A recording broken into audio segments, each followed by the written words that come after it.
साथियों, आज बहुत ही बड़ा ऐतिहासिक दिन है। सिर्फ दिल्ली के इतिहास में नहीं, पूरे डेमोक्रेसी और इंडियन पॉलिटिक्स के इतिहास में, आम आदमी पार्टी के इतिहास में, आम आदमी के इतिहास में। क्योंकि पहली बार मोदी जी के 2014 के आने के बाद भाजपा कहीं भी जीरो आई है। जीरो पूरी तरह नकार दिया है दिल्ली वासियों ने भाजपा की divisive, communal, anti people politics को। साथियों,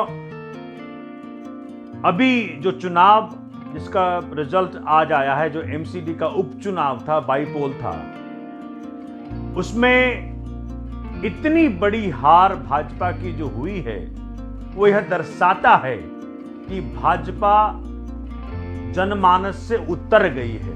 मोदी जी का जादू, मोदी जी का करिश्मा, मोदी जी के नाम पे भाजपा जो स्टेट के बाद स्टेट जीती जा रही थी, वो खत्म हो चुका है। और 5 में से 4 सीटें आम आदमी पार्टी को मिली है और भाजपा जीरो, पहली बार कहीं भी जीरो हुई है। साथियों, ये जो जीत है, ये जीत दिल्ली के आम आदमियों की है। ये जीत उस पॉलिटिक्स की है जो क्षेत्रवाद से परे है, जो धर्म से परे है, जो जाति से परे है, जो सिर्फ काम की राजनीति है।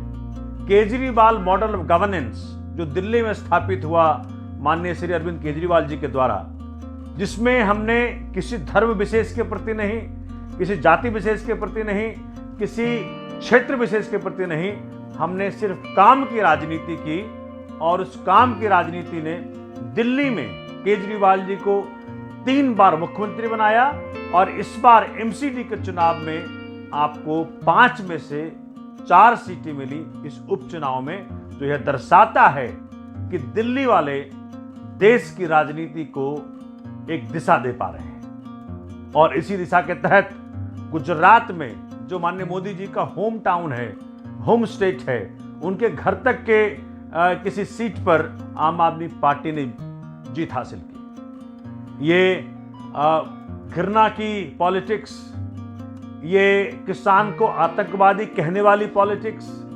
युवाओं के भविष्य के साथ खिलवाड़ करने वाली पॉलिटिक्स, ये बेरोजगारी हर तरफ फैल गई है उसकी पॉलिटिक्स, और जो कहा था कि बहुत हुई महंगाई की मार, अब की बार मोदी सरकार कहा ये, और पेट्रोल हो गया 100 के पार।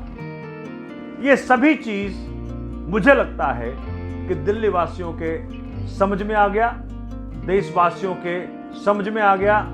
और अब भाजपा की खैर नहीं, अब मोदी जी के डिवाइसिव पॉलिटिक्स की खैर नहीं, योगी जी के घृणा वाला पॉलिटिक्स की खैर नहीं, हिंदुत्व के नाम पर मूर्ख बनाने वाली पॉलिटिक्स की खैर नहीं।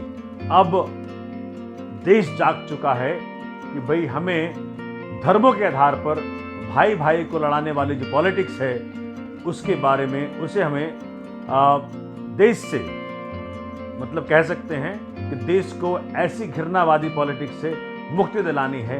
काम की राजनीति को हमने आगे रखना है। साथियों, ये इस चीज को हम दिखा पा रहे हैं। साथियों, ये जो जिस तरह का माहौल पूरे देश में भाजपा ने बना रखा है, और जैसे एक के बाद एक राज्यों के अंदर अगर सरकार इनकी नहीं बनती है, तो कांग्रेस के विधायकों को खरीद करके, कांग्रेस के पार्षदों को खरीद करके, कांग्रेस के सांसदों को खरीद करके, या उनके पार्टी से लोगों को ला करके सरकार बना लेती है। इससे देश को मुक्ति दिलानी पड़ेगी। जिन जिन राज्यों में अभी चुनाव है, मुझे तो लगता है कि मतदाता वहां के उन्होंने माहौल बना लिया है भाजपा को हराने के लिए, मोदी जी को बताने के लिए कि भाई जिस विकास के पॉलिटिक्स के जरिए आप आए थे और आपने घृणावादी पॉलिटिक्स को आगे किया, उसमें आपको हार मिलनी ही चाहिए। बंगाल में